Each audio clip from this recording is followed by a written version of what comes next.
Meantime, a 58-year-old man is accused of coughing in a Sioux Falls police officer's face and pretending to have COVID-19.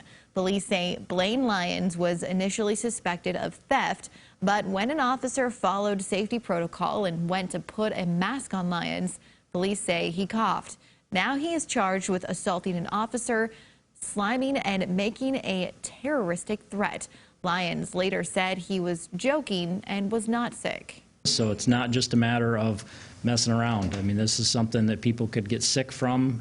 If you know that you're not infected, you don't have it, but you're still,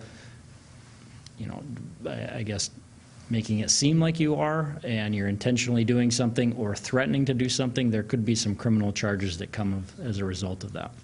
Now, at this point, police are not sure if that man is positive for COVID-19 or not.